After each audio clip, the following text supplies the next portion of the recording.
ایک یہ کہتی ہیں کہ ایک خاتون ہیں تقریباً 45 ایئرز ان کی عمر ہے، اور پہلے وہ نقاب کرتی رہی ہیں، اب ان کے شوہر یہ کہتے ہیں کہ اب تم اتنی بڑی عمر کی ہو گئی ہو تو اب اگر تم چہرہ نہ بھی ڈھکو تو کیا مسئلہ ہے، تو عورت اس کی بات مانے یا نہ مانے؟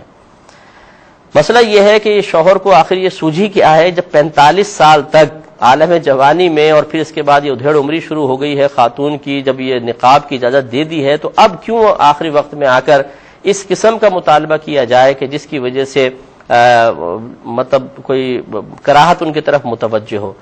اگرچہ یہ مسئلہ درست ہے کہ نبی کریم صلی اللہ علیہ وسلم نے عورت کے چہرے کو ستر میں شمار نہیں فرمایا ہے، لیکن اللہ تبارک و تعالی نے قرآن عظیم میں ارشاد فرمایا کہ فَاسْأَلُوا أَهْلَ الذِّكْرِ إِن كُنتُمْ لَا تَعْلَمُونَ، اگر تم نہیں جانتے تو اہل علم سے سوال کرو۔ اس کا مطلب یہ ہوا کہ ہر دور میں اہل علم بھی پیدا ہوتے رہیں گے اور ان کے پاس جانے کی ضرورت بھی پیدا ہوتی رہے گی، اور عوام کو ان سے جا کے مسائل معلوم کرنے ہوں گے۔ اس میں دو اشارے ہیں کہ کچھ نئے مسئلے بھی پیدا ہوتے رہیں گے، اس لیے اہل علم سے رجوع کرو، اور یہ بھی ہوگا کہ تغیر زمانہ کے اعتبار سے سابقہ مسائل میں تھوڑی تھوڑی چینج آتی رہے گی، وہ تبدیلی ہوگی یا نہیں ہوگی اور اس کی شرعی حیثیت کیا ہے یہ معلوم کرنے کے لیے بھی آپ کو اہل علم کے پاس جانا پڑے گا۔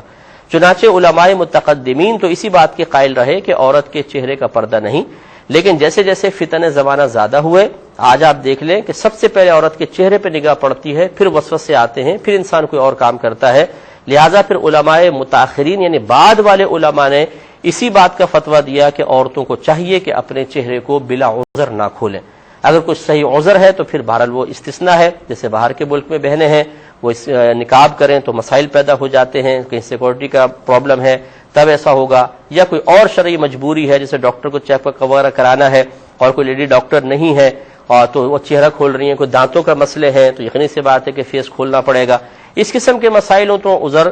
متحقق ہو سکتا ہے، لیکن جب علماء نے کہہ دیا کہ اس دور میں بلا عذر چہرہ نہیں کھولیں گے، تو چونکہ اللہ تعالیٰ نے بیان فرمایا کہ اگر تم نہیں جانتے اہل علم سے پوچھو، تو اس کا مطلب یہ نہیں کہ صرف پوچھو اور پھر تمہاری مرضی ہے مانو نہ مانو، بلکہ مفسرین نے فرمایا اس کا مطلب ہی یہ ہے کہ اہل علم سے پوچھو اور پھر ان کی اتباع کرو۔ وَأُولِي الْأَمْرِ مِنْكُمْ کا جو اللہ نے فرمایا اطیعوا اللَّهَ وَاطیعوا الرَّسُولَ وَأُولِي الْأَمْرِ مِنْكُمْ، یہ حکم ہے اللہ تعالیٰ کا کہ اللہ کی اطاعت کرو، اس کے رسول کی اطاعت کرو اور ان کی جو تم میں حکم والے ہیں، اور مفسرین اس پہ متفق ہیں، ان سے مراد فقہائے اسلام ہیں۔ معلوم ہوا کہ جب فقہا کسی ایک مسئلے پر متفق ہو جاتے ہیں یا ان کی اکثریت ایک مسئلے پر آ جاتی ہے تو حقیقتاً وہ اپنی ذاتی رائے نہیں دے رہے، بلکہ اللہ تبارک و تعالیٰ نے انہیں کسی ایک موقف پر جمع ہونے کی توفیق عطا فرمائی ہے، لہٰذا پھر ان کی اطاعت کرنا واجب ہے۔ تو اب ان شوہر کو چاہیے کہ بلا عذر اپنی زوجہ کا چہرہ نہ کھلوائیں، وہ اس میں گناہ گار ہوں گے۔ بہن کو چاہیے کہ نرمی سے، پیار سے، محبت سے اپنے شوہر کو سمجھائیں